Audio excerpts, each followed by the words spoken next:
வணக்கம் நண்பர்களே, welcome to movie critic channel. ஒரு காட்டு பயணம், அதுல 4 நண்பர்கள். ஆனா காட்டுல இவங்க 4 பேர் மட்டும் கிடையாது. ஒவ்வொரு நாள் இரவும் ஏதோ ஒண்ணு அவங்கள பின்தொடர்ற ஒரு உணர்வு ஏற்படுது. மித்தலாஜிகளோட கனெக்ட் ஆகிற மாதிரியான ஒரு கிரியேச்சர். அந்த படம் தான் 2017 வெளிவந்த த ரிச்சுவல்.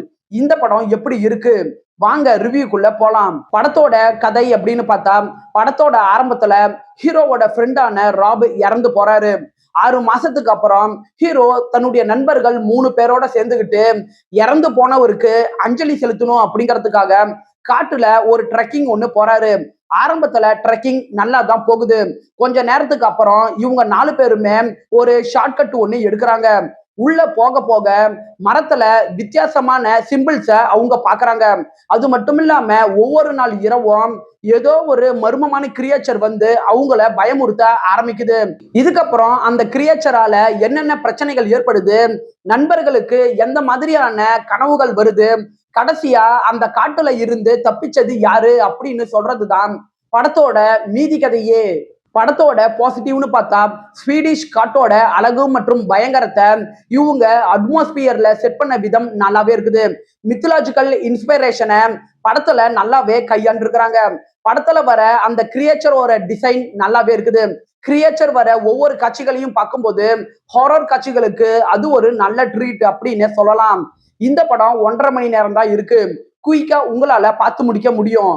படத்துல அமைதி, இருட்டு, விஷுவல் இதை வச்சு நல்ல டென்ஷனை பில்ட் பண்ணிருக்கிறாங்க. படத்துல கேபின் சம்பந்தப்பட்ட காட்சிகள் வரும், அது சூப்பராகவே இருக்கு. படத்தோட குறைகள் அப்படின்னு பாத்தீங்கன்னா, படத்தோட முதல் பாதி நல்ல விறுவிறுப்பா மூவ் ஆகும். ஆனா செகண்ட் ஹாஃப்குள்ள வந்ததுக்கு அப்புறம் திரைக்கதை அப்படியே ஸ்லோ டவுன் ஆக ஆரம்பிச்சிருச்சு. படத்தோட கிளைமேக்ஸை இன்னுமே பெட்டரா இவங்க கொண்டுட்டு வந்திருக்கலாம். நீங்க ஃபாஸ்ட் ஹாரரை எக்ஸ்பெக்ட் பண்ணி போனீங்கன்னா உங்களுக்கு போர் அடிக்கிற ஒரு ஃபீலை இந்த படம் கொடுக்கலாம். படத்துல நண்பர்களுக்கு இடையே வர எமோஷன் காட்சிகள் பெரிய எமோஷன் கனெக்டை ஏற்படுத்தல. ஓவராலா இந்த படம் ஒரு ஒன் டைம் வாட்ச் தான்.